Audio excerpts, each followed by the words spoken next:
और बड़ी खबर बिहार से, जहां पर कोरोना के मौत के आंकड़ों में बड़ी गड़बड़ी सामने आई है। थोड़ी देर पहले जो कोरोना के नए आंकड़े सामने आए हैं, जो जारी हुए हैं, उनके मुताबिक बिहार में अब तक 9,375 लोगों की मौत कोरोना संक्रमण से हुई है, जबकि कल तक बिहार में 5,458 लोगों की मौत हुई थी। यानी एक दिन में आप समझिए कि 3,917 लोगों की मौत हुई है, जो आंकड़े फिलहाल सामने आए हैं। परसों तक 5,458 था ये आंकड़ा, लेकिन आज कल तक का आंकड़ा 9,375 का है। तो यानी कि एक दिन में अचानक से 3,917 लोगों की मौत हो गई क्या? यही एक बड़ा सवाल है और इसे लेकर अब फिर से वही बात जहन में उठ रही है कि कहीं ये एक बड़ी गड़बड़ी तो नहीं है और आंकड़ों का हेरफेर तो नहीं है? क्या आंकड़े छिपाए गए अचानक से? कैसे आखिर परसों के आंकड़े और कल के आंकड़ों में इतना बड़ा फर्क कैसे आया, इतना बड़ा अंतर कैसे आया? देश में एक दिन में कोरोना से 6,148 मौत, ये देश भर का आंकड़ा है और ये भी अपने आप में चिंता का विषय है, क्योंकि अब तक का सबसे बड़ा आंकड़ा मौतों का है 24 घंटे में। लेकिन बिहार के आंकड़े जिस तरह से इसमें भारी अंतर, वो कई सवाल खड़े कर रहे हैं। मेरे साथ पूजा मक्कड़ हमारी सहयोगी जुड़ गए हैं हमारे साथ। पूजा, परसों तक के आंकड़े और फिर कल तक के आंकड़े, मतलब इतना बड़ा डिफरेंस दोनों में देखा जा रहा है, वो तो यही बता रहा है कि ये आंकड़ों में हेरफेर है, गड़बड़ी है। क्या है ये आखिर? बिल्कुल शिरीन, जो बिहार से केस रिपोर्ट हुए हैं वो अकेला जो आंकड़ा है वो आंकड़ा ये बताता है 3917 एक दिन में रिपोर्ट किया है बिहार ने। जबकि अगर हम देश की पिछले ओवरऑल फिगर देखें पिछले कुछ दिनों की, तो 2000-3000 डेथ पूरे देश से रिपोर्ट हो रही थी। तो कई बार ऐसा देखा जाता है कि कुछ जिले डेथ का और केसेस का बैकलॉग रखते हैं, वो हफ्ते बार की देरी से या 15 दिन की देरी से रिपोर्ट करते हैं। थोड़ा बहुत फर्क उससे जरूर आता है ओवरऑल डेटा में, लेकिन इतना फर्क आ जाए कि जहां देश 2000 मौतों पर जाकर ये सोच रहा था कि चलिए कुछ कम हो रहा है आंकड़ा, उसमें अगर 3917 सीधे एक राज्य बढ़ा देता है, तो उससे ये समझना मुश्किल हो जाता है कि कहीं ऐसा तो नहीं है कि कहीं जो रोक टोक लगाई गई उसमें चूक हो रही है, जो अनलॉक किया गया ये उसका असर है। बिहार को ये भी साफ करना होगा कि आज जो 3917 जोड़े गए हैं पिछले 24 घंटे में, वो कितने दिनों का बैकलॉग इकट्ठा करके दिया गया है बिहार की तरफ से, वरना जो पूरा आंकड़ा है वो देखिए किस तरह से गड़बड़ा रहा है। आज 6,000 से ज्यादा मौतें, जो कि अब तक देश में रिपोर्ट ही नहीं हुई थी ओवरऑल डेथ, और वो ऐसा टाइम है जब अनलॉक पे पहुंच गया है देश, ऐसा टाइम है जब धीरे धीरे चीजें खुल रही हैं, ओवरऑल केसेस कम हो रहे हैं। कल 80,000 88,000 के करीब आंकड़ा था, आज 94,000 है, यानी 1 लाख के नीचे चल रहा हो जब पूरा मामला।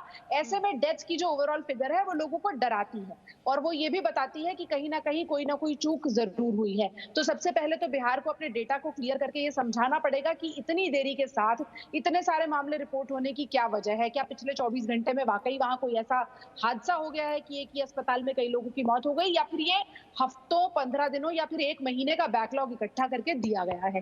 दूसरी चीज ये भी होती है शिरीन, की जब अनलॉक किया जाता है कई शहरों में और राज्यों में, हम देख रहे हैं अब धीरे धीरे अनलॉक है, तो थोड़े बहुत केसेस बढ़ते हैं, लेकिन वो थोड़े बहुत होते हैं। 5 से 10% का फर्क पड़ता है केसेस में भी और डेथ के भी केसेस में, लेकिन इतना बड़ा फर्क नहीं पड़ता। जाहिर तौर पर 3,917 बड़ी संख्या है ये, और एक दिन में अगर इतने बड़े आंकड़े सामने आ जाते हैं तो फिर तो यही सवाल उठ रहे थे कि क्या ये छिपाए जा रहे थे। और देखिए, गड़बड़ी के इस तरह के आरोप तो पहले भी पूजा बिहार पर लग रहे थे कि आंकड़े छिपाए जा रहे हैं। हाईकोर्ट तक ये बात गई थी, हाईकोर्ट ने फटकारा भी था कि सही तरीके से गिनती की जाए, और उसके बाद ये देखिए ये संख्या सामने आ रही है। यानी ये गड़बड़ी बहुत लंबे समय से कहीं ना कहीं हो रही थी। बिल्कुल गड़बड़ी है। आमतौर पर ये माना भी जाता है शिरीन की जिस तरह से केसेस रिपोर्ट किए जाते हैं, जिस तरह से डेथ्स रिपोर्ट की जाती हैं, अगर वो डेटा कलेक्शन सही तरीके से नहीं किया गया है, तो जितने मामले ऑफिशियली रिपोर्ट होते हैं उसमें 5 गुना से ज्यादा का अंतर भी कई बार देखने को मिलता है। लेकिन सिर्फ एक राज्य में इतनी ज्यादा गड़बड़ी अगर हो जाती है तो वो सवाल खड़े करती है। थोड़ी बहुत गड़बड़ी हम समझ सकते हैं कि जहां 100 मामले रिपोर्ट हुए वहां असल में 120 रहे होंगे, जहां 10 डेथ रिपोर्ट हुई वहां हो सकता है 12 रही होंगी। लेकिन एक साथ पूरे देश की डेथ को देख लें और एक अकेले बिहार का डेटा देख लें, तो उसने आज का पूरा समीकरण गड़बड़ा दिया है। खासतौर पर जब ये देखने में आ रहा है कि डेथ्स कम हो रही हैं, केसेस घट रहे हैं। ऐसे में किसी एक राज्य की तरफ से इतनी बड़ी फिगर रिपोर्ट करने के पीछे सफाई देनी भी बनती है और ये भी बताना बनता है कि इतने महीनों से क्या डेटा कलेक्शन इसी तरह से किया जा रहा था, क्या वाकई जो ओवरऑल फिगर है वो कुछ और हो सकती है जो अभी बिहार दिखा नहीं रहा है। तो ये रिपोर्टिंग बहुत जरूरी है और सबसे पहले बिहार को सफाई देनी पड़ेगी कि 3900 का आंकड़ा कहां से आया है, क्योंकि सरकार को भी सफाई देनी पड़ी। आज स्वास्थ्य मंत्रालय को अपनी तरफ से सफाई देनी पड़ी। जब 6000 से ज्यादा के डेथ रिपोर्ट हुए तो उन्होंने बताया कि ये बिहार का बैकलॉग है। तो ये बैकलॉग क्यों है, ये इतने लंबे वक्त से क्यों नहीं रिपोर्ट किया गया और ये कितने दिनों या महीनों का बैकलॉग है। जब तक ये क्लियर नहीं हो जाता तब तक आज का जो आंकड़ा है उसको समझना मुश्किल हो जाएगा। लेकिन ये गड़बड़ी हुई क्यों, आखिर जांच क्या की जरूरत क्यों पड़ी, सवाल तो ये भी उठेगा। ठीक है पूजा, एक बार हम आंकड़ों पर बात कर लेते हैं, दिखा देते हैं दर्शकों को। ये बिहार में 8 जून से 10 जून के बीच की स्थिति आप समझिए। 8 जून की तारीख 5424 कुल मौतें थी, 9 जून को 5458, लेकिन 10 जून में ये अचानक से बढ़ जाती है, 9375 तक पहुंच जाती है। यानी कि 24 घंटे में 8 जून से 9 जून के बीच 34 मौतें होती हैं, लेकिन 9 जून से 10 जून के बीच 3917 आखिर मौतें कोरोना संक्रमण से। ये आखिर किस तरह का आंकड़ा है और 34 से अगले 24 घंटे में 3917 का आंकड़ा कैसे पहुंच गया, ये सवाल तो अब हर किसी के जहन में उठेगा। और सीधे सीधे कहीं ना कहीं ये दिख रहा है कि आंकड़े छिपाए जा रहे थे क्या, और इस तरह से जब जांच हुई उसके बाद अब ये कहा जा रहा है कि ये बैकलॉग है। बिहार में कोरोना से मौत के आंकड़ों में जो अचानक से इजाफा हुआ है, आप 9375 लोगों की मौत कोरोना संक्रमण से अब तक हो चुकी है। मंगलवार तक ये आंकड़ा था 5458 कोरोना संक्रमण से मौत का।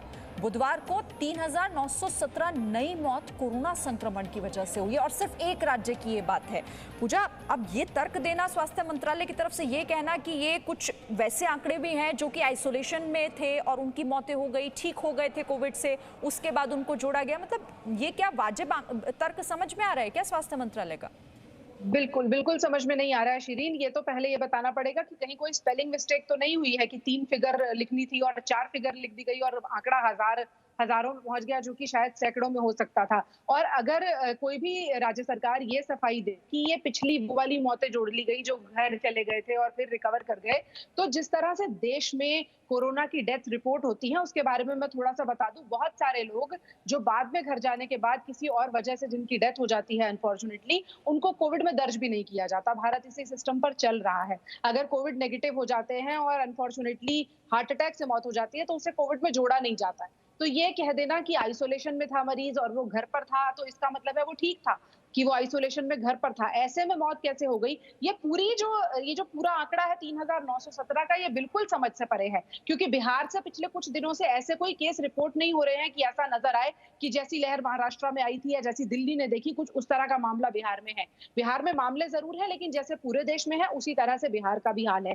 थोड़ा बहुत ऊपर नीचे होना समझ में आता है, लेकिन एक साथ इतने सारी डेथ रिपोर्ट करना, इसके पीछे बिहार को साफ ये बताना पड़ेगा कि टोटल मामले कितने थे, कितने दिनों से डेथ का डेटा अपडेट नहीं किया गया था, क्या कुछ लिखने में गड़बड़ी की गई है, और अगर इतने दिनों से अपडेट नहीं किया गया था तो फिर उसकी वजह क्या थी, क्यों इतनी दिनों तक ये आंकड़े छिपाकर कुछ और सच बताया गया। तो सबसे पहले तो ये सफाई आनी चाहिए कि वाकई ये जो आंकड़ा हम देख रहे हैं 3917, ये सच है क्या।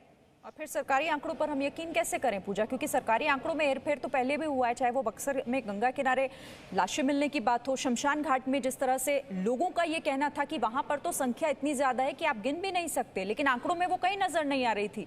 तो अब समझ तो यही आ रहा है ना कि आप दरअसल कोरोना संक्रमण को मैनेज नहीं कर रहे थे, आप आंकड़ों को मैनेज करने की कवायद में जुटे हुए थे।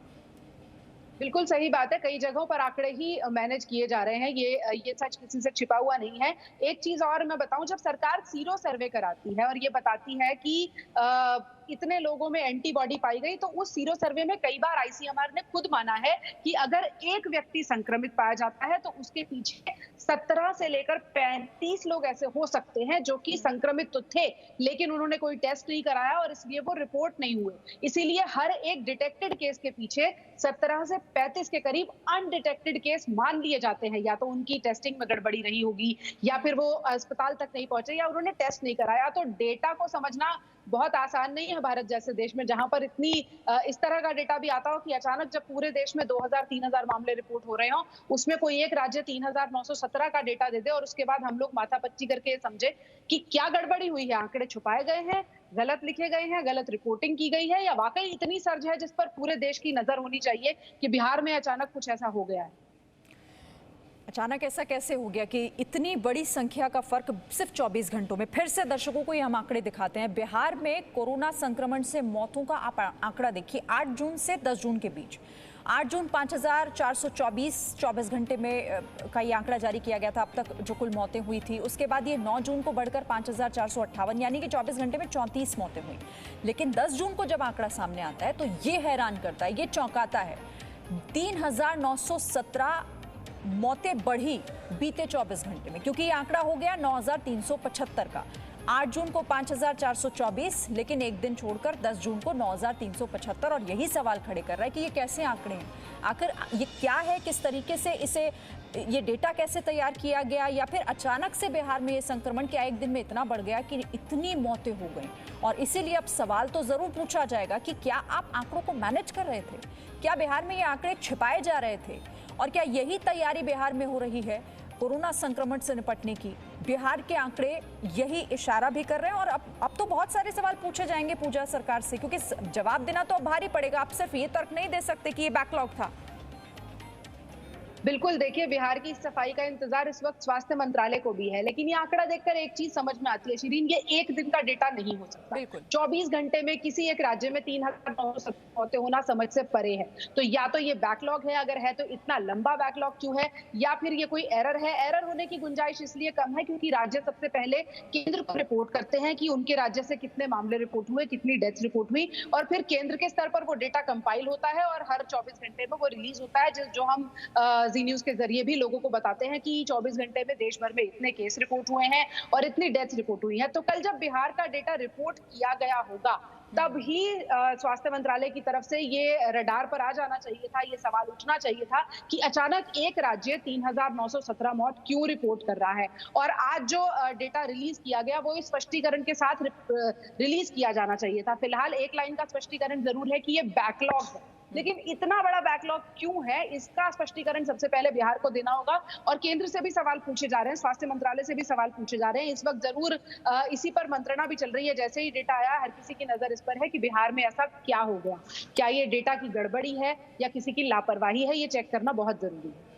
बिल्कुल, और इंतजार सभी को है कि आखिर अब क्या सफाई दी जाती है बिहार सरकार की तरफ से, प्रशासन आखिर क्या बताता है, क्योंकि सिर्फ ये कह देना कि ये बैकलॉग है, ये तो जाहिर सी बात है कि समझ से परे है। और फिलहाल जिस तरह की ये चीजें सामने निकल कर आ रही हैं, सवाल ये भी उठ रहा है कि ये कब से हो रहा है बिहार में। क्या इस तरीके से कोरोना संक्रमण के आंकड़ों को मैनेज किया जा रहा था, वो आंकड़े सामने आ ही नहीं रहे थे और अचानक से एक दिन में इतना बड़ा डिफरेंस नजर आता है और ये दिखाई देता है। शुक्रिया पूजा आपका हमारे साथ जुड़ने के लिए और इस बातचीत के लिए। Presenting B News app, available on Google Play and App Store. Download it now.